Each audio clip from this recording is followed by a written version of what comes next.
not just about going through the back door this time. It's going to be a long summer of football for whoever plays it.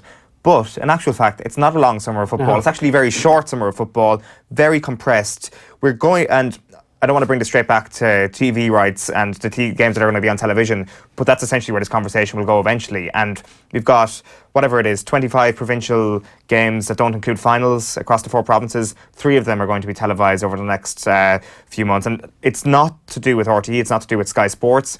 It is to do with the structure that kind of came after the television rights were announced, and we're going to see very little football over the next couple of 6 weeks. Yeah, I was at the Sky launch yesterday, and it's all over the papers today, and I was given my games about a month ago, and the 3rd game that I'm penciled in for is in the 3rd week in June, or maybe the 4th week in June, a round 3 football qualifier. And I had to double take when I saw it, a round 3 football qualifier in June. And it was only then when you look at the overall schedule and you realise that if you turn your back for a few moments, you're going to miss this championship.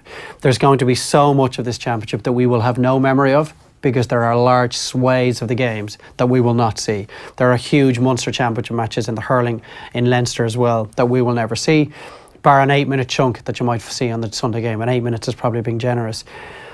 And for me, it's just another example of how, in a lot of ways in Croke Park, they just make it up as they go.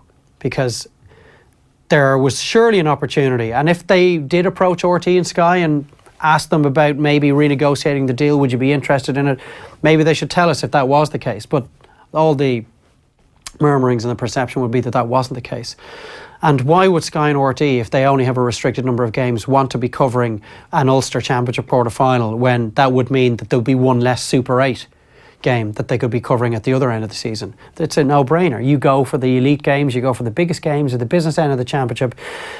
And for that reason, for example, I'm a huge fan of the Ulster Championship, because I would have grown up watching the Ulster Championship as a kid, and I would have been dragged around every Ulster Championship provincial ground as a child, and we're going to see pretty much none of the Ulster Championship this season.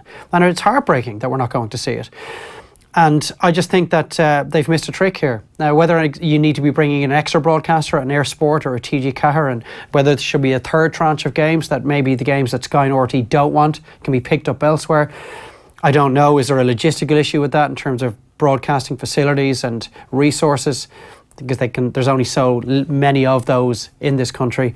I'm not quite sure. A lot of those questions I don't have answers to at the moment. But the fact is, we are not going to see an awful lot of this year's championship. Put it this way, imagine if the Champions League decide next season that, you know what, actually we're going to have double the amount of groups. There is going to be, 64 teams in the Champions League, but sorry, the television rights have already been done, so you've got your current package now, we're not giving you any more.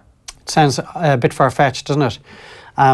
I would not imagine that we're going to be in this situation in a year's time. I think the GA in too many ways are reactive rather than proactive. And there's going to be an outcry this season when people realise how little of the championship they're actually going to see in both codes. And an outcry usually leads to a change in tack. And I would see a couple of things in 2019 being a bit different than they were this year. Are RTE and Sky Sports open to broadcasting more games? I would have thought they are. I would have thought it might have been possible to do it at a knockdown price this year and then maybe revisit this heading into 2019. But I have a feeling when we look back in the 2018 championship, there's a lot of it that we're not going to be able to remember. No, stranger things have happened in sport than Leitrim beating Roscommon in the next round of the championship. But if Leitrim have a cause, if they have this swell of momentum on the back of this game, that's an irrelevance to Roscommon. And it's at the Hyde, I guess. And it is at the Hyde. But look, the point you're making there about this potentially being the story of the summer, this is why this game should have been on TV at the weekend. If this game had been on Air Sport or TG Cahir, for example, there would have been an awful lot of build-up. They would have got in behind the stories of these Leitrim guys that have to travel from Dublin. How often do they do it? How many debutants have Leitrim had in the championship in the last 10 years? Who are these New York guys? What sort of a Leitrim diaspora is there in the New York area? How many of these 1,500 fans are going to be following Leitrim throughout this year's championship? Like there's an awful lot of potential for the backstories and the side stories that were around this fixture, and it was pretty much all ignored. And it's going to be forgotten about until we see New York in next year's championship. You should go to New York yourself and make a documentary. If Off the Ball are willing to, pay for the plane ticket, maybe I might do. But it was just such a missed opportunity, and it's another indication of how, when it comes down to it, no one who really cares about Leitrim and their presence in the championship. Nobody cares about Leitrim.